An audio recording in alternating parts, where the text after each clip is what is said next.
Hello and welcome.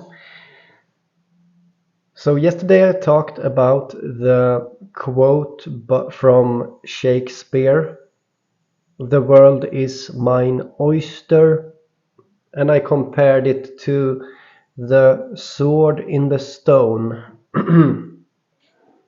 Okay, and I consider it to be a connection here.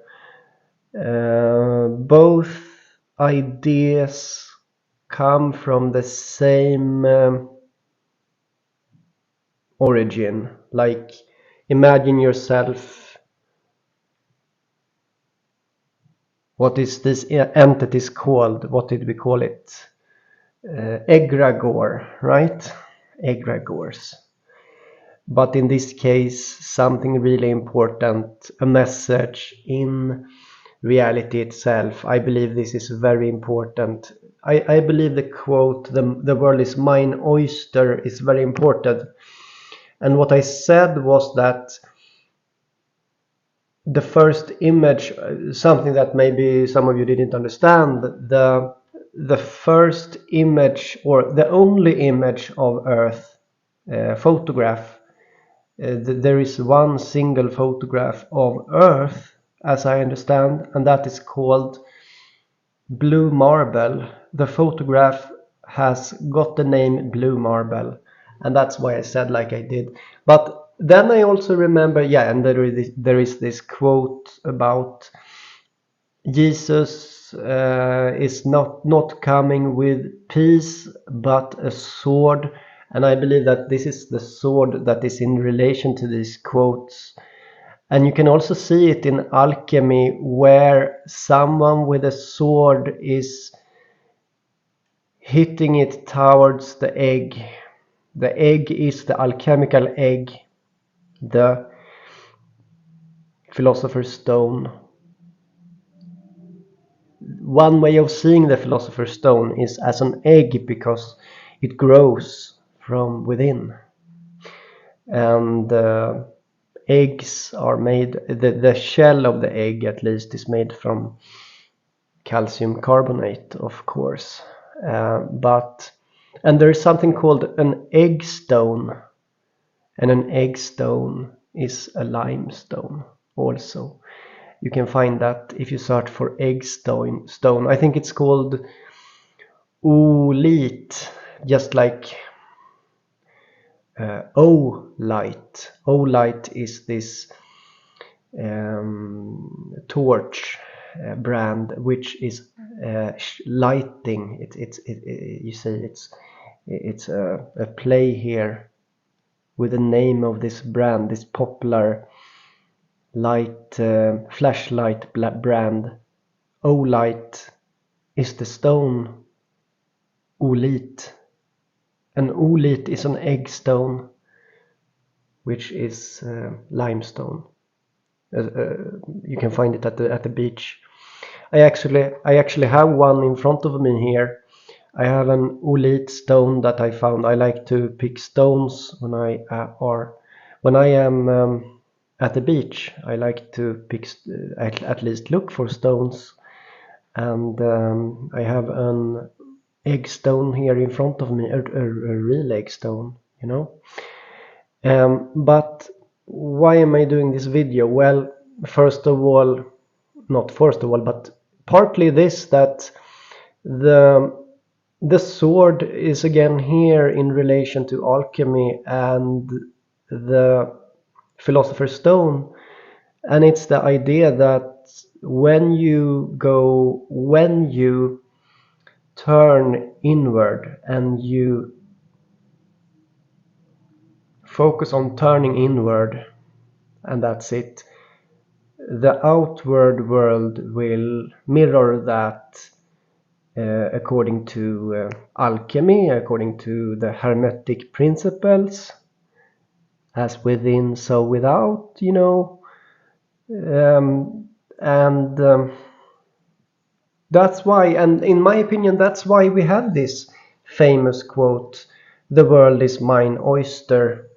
And then some stuff started to happen, because, you know, I talked about this one also, the blood coral of Jesus, the aragonite blood coral on Jesus. And then I noticed something, because there is an artistic susceptibility, and what is that, you may ask, and that's what I call it when the artist is getting inspired by something supernatural coming into them. Maybe you heard that the Mona Lisa smile is special. It's called the Mona Lisa smile because I'm Mandela affected. I'm Mandela affected, and that means that when I see Mona Lisa nowadays, I see a different smile. Her smile changed for me. Okay. And I'm 100% sure about this, that Mona Lisa looks different. In my opinion, this is an example why things are never the cement will never harden the cement of history. You see, history will never harden, because you can always heat up cement, and you can turn it into this alchemical Ouroboros again, eating its tail. And again, you just need to heat the cement if you have the old kind of cement, which is limestone. So the cement will never harden. You see, it will never harden. And the same with the art. The art will never harden. It will always be painted. Even when I speak about it right now, the artist will feel it just like anyone, right? The artist never stopped painting this painting.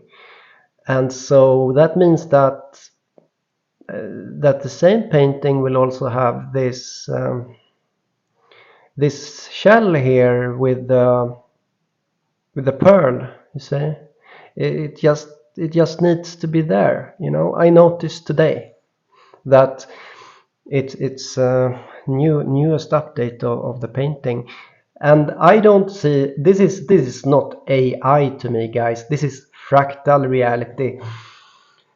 There is no need. I mean, some people talk about an AI that's evil, and the AI wants to do this and that. And you can ask yourself, why did these thoughts come up about an AI that's evil? Where did it come from? Well, it came from the lack of understanding of reality.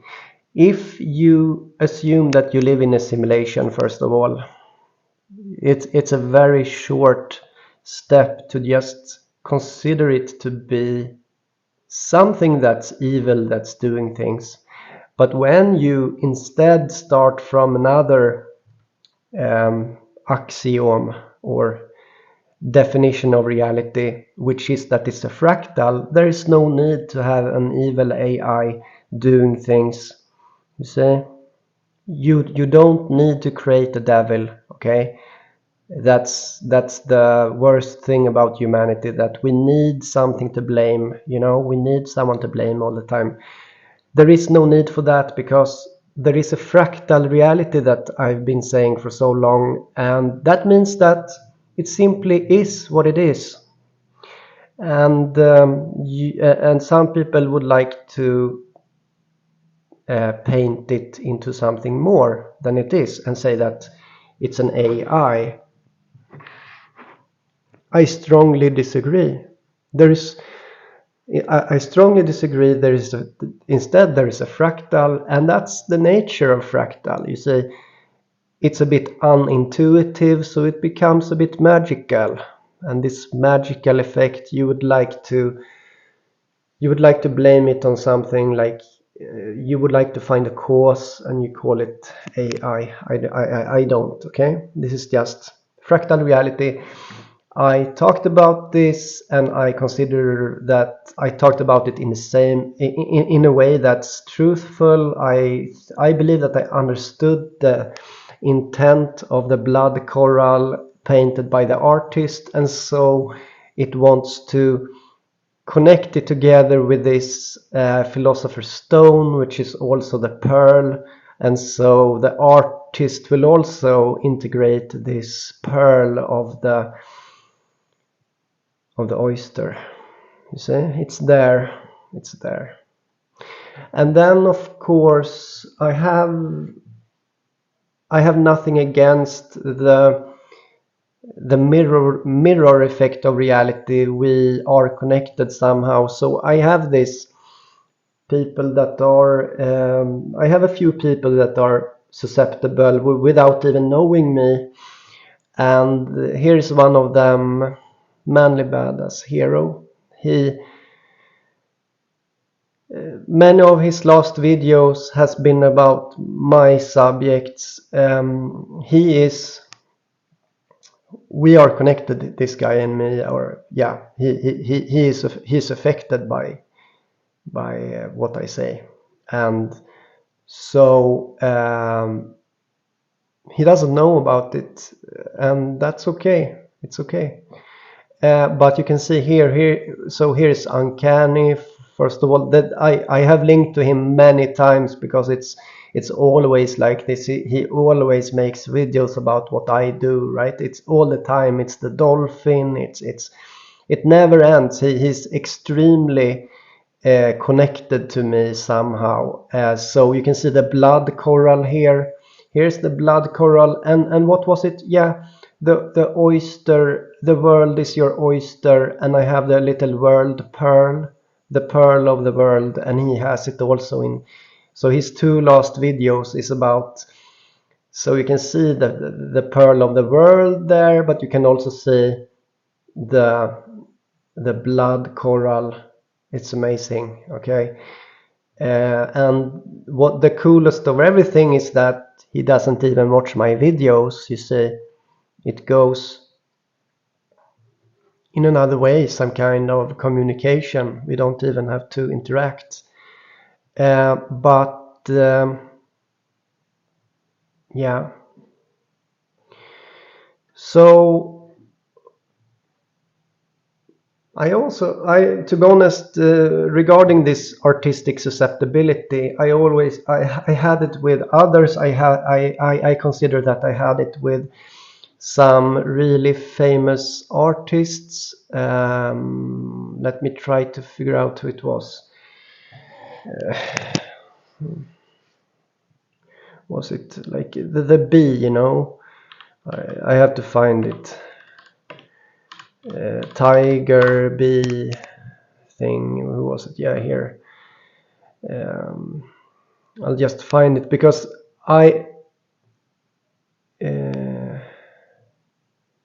Salvador Dali. Okay, I have been in some kind of artistic communication back in time to Salvador Dali. Something that I made videos about when that happened. So this artwork. Let's see if I can find it. I have it here, so why doesn't it pop up? Wait a moment. Yeah. Oh my god, why does it have to be so complicated? Things nowadays. Everything needs to be complicated, right? You know what? Wait a moment, I'll show it to you. But I was so amazed when this was maybe one of the first serious artistic susceptibility stuff. So this artwork is something that connects to things that I talked about. So just for the record, when you talk about things that cause retrocausality effects, resonance back in time, you know, there becomes resonance, okay? And this is something that the artists will pick up on, and they will get these images into their head. So in my opinion, this is what this art means is you have a tiger taken by the tail by another tiger. That's the tiger, you know. I talked a lot about that tiger. And then you have the syringe going into the arm, and the tiger by the tail is a monetary policy. I talked about that. And I had a dream about this pomegranate. I had a dream about it, and it was a fire on the pomegranate tree. And it happened at the same time also, this stuff. And yeah, and then we have the little bee at the bottom there, as you can see. There is a bee, okay? So yeah, artists are heavily connected to things that has to do with their retrocausality. And yeah, I think it's very cool that it is like this. And when you see these three images together, something should happen in your head. You should be able to see the connection between these things when I have them side by side. And together with this Jesus quote, you see, because Jesus is the living stone according to the Bible. It's called the living stone or the cornerstone. And what is a living stone if not, for example, a blood coral? You say that's aragonite. Okay, so yeah.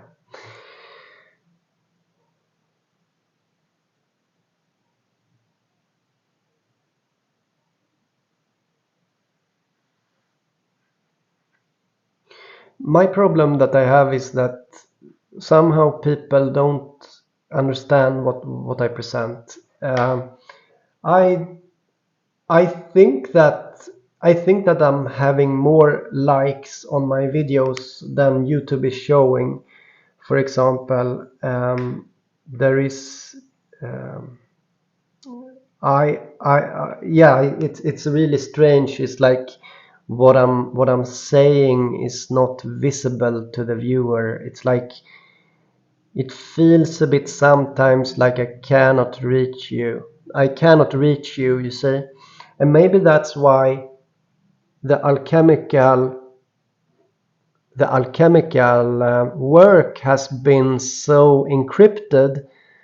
The alchemical work, maybe it's encrypted because you cannot perceive something that is not you. You cannot like just let someone else explain this to you.